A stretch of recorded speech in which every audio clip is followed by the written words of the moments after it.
Hello everyone. In this video, I will show you how to fix the eFootball 2026 clone app download stuck. First, open the Google Play Store on your Android device and search for the Island app. Download and install it, then launch the app once the installation is complete. When Island opens for the first time, follow the setup instructions shown on your screen. The app will create a separate work profile on your device. After the setup is complete, open Island and find the option to clone apps. Clone Google Chrome and the Google Play Store into the Island workspace. Wait until both apps appear in the Work Profile section. Next, open the cloned Play Store from inside Island and sign in with your Gmail account. Once you are signed in, search for eFootball 2026 and begin the download. If the game is already installed on your device, Island will create a separate cloned version inside the workspace.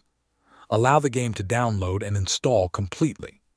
Once the installation is finished, launch eFootball 2026 directly from the Island workspace. The game should now open normally without the download stuck issue.